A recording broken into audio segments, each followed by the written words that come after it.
अथ श्रीनवग्रहपीडाहरस्तोत्रम्। श्रीगणेशाय नमः।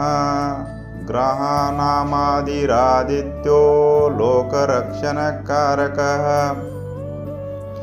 विषमस्थानसम्भूतां पीडां हरतु मे रविः। रोहिणीश सुधामूर्ति सुधागात्रसुधासन। विषमस्थानसम्भूतां पीडां हरतु मे विदुः। भूमिपुत्रो महातेजा जगतां भयकृतः सदा। वृष्टिक्रोधवृष्टिहर्ता च पीडां हरतु मे कुजः।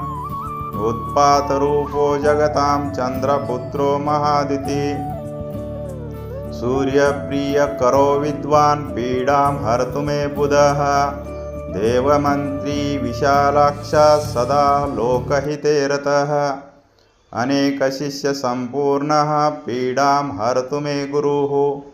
दैत्यमन्त्री गुरुस्तेषां प्राणदश्च महामतिः।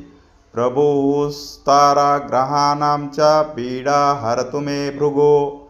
सूर्यपुत्रो दीर्घदेहो विशालाक्षस्य वप्रियः। मन्दचारः प्रसन्नात्मा पीडां हरतु मे शनिः।